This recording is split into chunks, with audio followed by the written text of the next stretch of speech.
Bum, bum, bum, bum. Santa baby, put another Kickstart under the tree for me.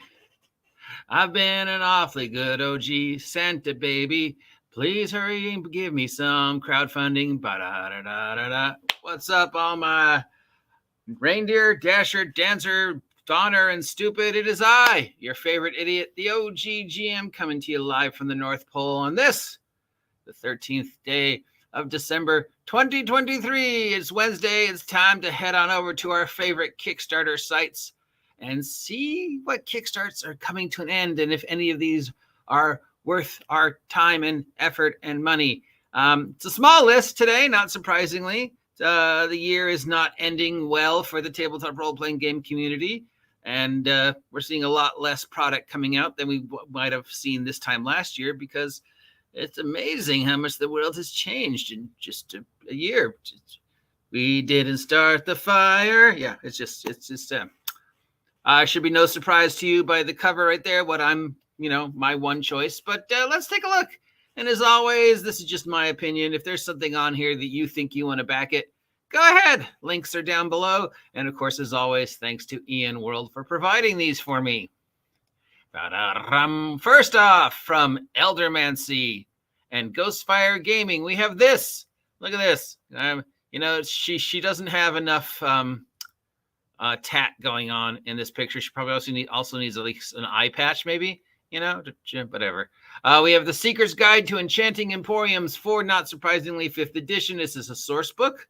$65 is the most popular pledge for the PDF and the print book, plus bookmarks, digital maps, and most importantly, stickers. Stickers. How often do I say, nobody gives stickers anymore in their Kickstart? Well, obviously, Ghostfire Gaming was listening, because they were like, you know what? We should do stickers. Stickers, man. Yeah. Right, there's reason enough to back them. Stickers. So what is this? It is a magic shop type thing. It's a book filled with places that might sell magic in your town, traveling traders, maps, magic items, NPCs, Would people really sell magic items? Okay, I mean, first off, let's assume that the magic is everyday enough that it would be mass produced enough that there would be shops selling magic on a regular basis. Not just, I'm open every now and then because a group of player characters came through town and sold stuff off to me, or I went with them and took them, or whatever. I mean, yeah, if you were in the process of, the ability to make like one magic item a year or even two, would you turn around and sell them?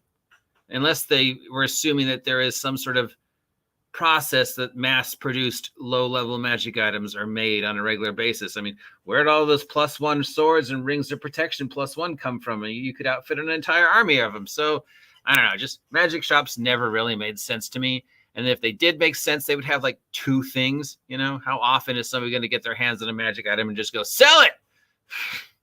Anyways, Ghostfire Games gives us a whole bunch of magic item shops and magic items. And normally I would say nah, but the stickers. So yeah, obviously you got to support it. Now, of course, my choice for the week from Free League Publishing is the tabletop role-playing game I wish I'd written, The Electric State. This is based upon the graphic novel of the same name, and it explores sort of the tales from the loop from the American point of view. This takes place somewhere in the future where basically it's a road trip across the decaying world of the USA after a technological civil war, and you're sort of exploring and surviving and going from one place to another as sort of digital nomads in a gradually falling apart yet still kind of hauntingly beautiful last vestige of the great American plains, which is just everything I love at this point in my life. This is the role-playing game I wish I'd written. This is kind of the role-playing game I wish I lived in, with the nomad in my heart. So, of course, I'm supporting it. Plus, I just love Free League. 498 SEK is the most popular price. That gives you the PDF and the print version of the book. That's the one I signed up for. That's, I think, $40 in American. So, yes. And there's also a movie coming out based upon the Electric State. That should be easy. Interesting. What did I say? Easy? Interesting? Blag! Soda time from Mary Mushman for Knock for Nave.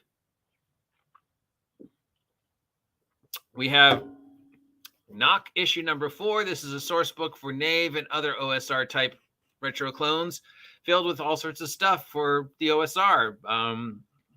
It's got random tables, rules, monsters, classes, maps, more maps, adventures, all for $26 to get a PDF in the print version. I backed Mage 2 at the beginning of the year. Still haven't seen anything from Ben, but I'm excited to review it when and if it ever comes out. From Gaming Ballistic, we have Old School Setting, the Isle of Sidira, again, for pretty much any old school OSR, OSE, D20 type retro clone. $46 is the most popular pledge, print version, plus PDFs of all 3 books. Sea-centric Setting started as a campaign where you explore isolated islands, and but they're not too big, so you can explore them all and run the whole campaign without just spending your entire campaign life exploring them. Island, old school, pirates, dinosaurs, Jungle Island, my favorite thing. From Pontus Bjorlin, Bjorlin, we have The Belly of Armakassa, Aramkass, for Dragonbane. $32 is the most popular pledge. Gives you the PDF and the print version. I think this is the first third-party Dragonbane that I've seen. Remember, Free League made the engine, the SRD for Dragonbane open source, so they are inviting people to make stuff for the Dragonbane setting. It is one of the 2 open source that they made available. So this guy's like, yeah, I'll make one. So we've got the belly of word I can't pronounce. It gives you professions, a promising town, a mountain to explore, some land to wander around in and get clobbered by monsters in. So just sort of a general starting campaign setting. Fully funded in 4 seconds from CM Laurie, we have Mor Borg for Mor Borg. This is $16. Gives you the PDF and the print version of Mor Borg, of 4 Borg, and 5 D4s. It's Mor Borg, but redone using only D4s. It's the same doom metal idea as the regular game, but this features exploding D4s in a standalone game. Why the world needs more Mor Borg and 4s? Well, why not? Because it's Mor Borg. And by now, I think it's safe to support the idea that Mor Borg might have once been a serious idea, but it has rapidly become a self-fulfilling prophecy of a silliness. And I don't know if anybody takes it serious anymore. I'm going to take the rules, and just every time I see a D whatever, I'm going to switch it to a D4 because clever.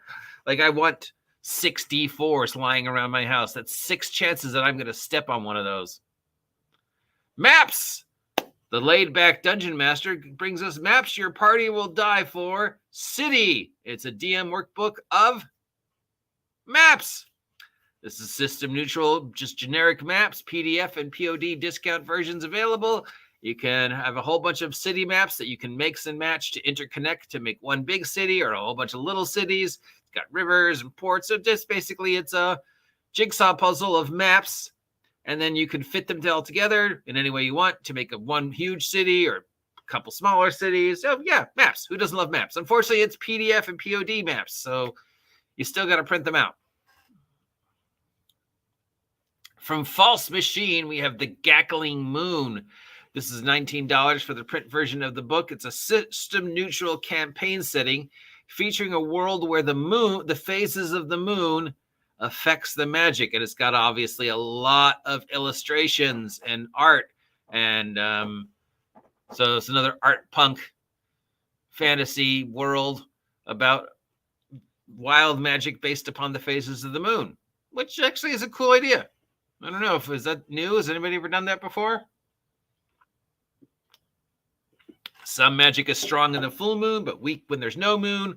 The waxing and waning of the moon controls the moon. You see, if those who are rare enough to have eclipse magic, it's like, well, I can only use my magic once every now and then, but when I do, woohoo! Cool idea. I don't know.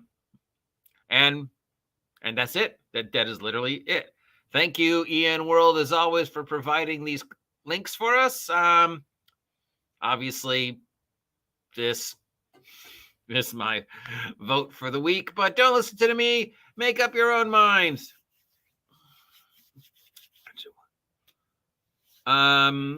Which any of these sound like something you'd like to support? Head on over to your Kickstart site of choice and give a coin to your favorite game developer. It's the holidays, and buy yourself a present. You know, why not? Be nice to yourself. With everything going on in the world, be nice to yourself. Hello, Hungar the Starvarian. Hopefully you're feeling well. Hello, Anthony Tejmulia, TEDJAMULIA. The dangers of D4 everywhere is precisely why I use 12 four-sided dice. You are a cruel, cruel man, Anthony, to know that there are four-siders just laying around your house and 12-sided fours laying to your right. And you're just daring people to step on them. Is that your home security? Come on in and step on my house, break into my house, robbers. You think Home Alone was bad? I've got a carpet made of D4s. Oh, I got his name right the first time. Well, extra experience points for me. Happy Christmas, Anthony. That's my present to you. I got my life for you. Yes, give a coin to your favorite game developer or, whatever. Save it for something special for yourself. Give it to me, buy yourself some ice cream. It is International Ice Cream Day after all. Just enjoy what's left of the year and the holiday season because, dear God, it has just been awful. I'll talk to you later, all my favorite elves. Till then, have yourself a merry little elect.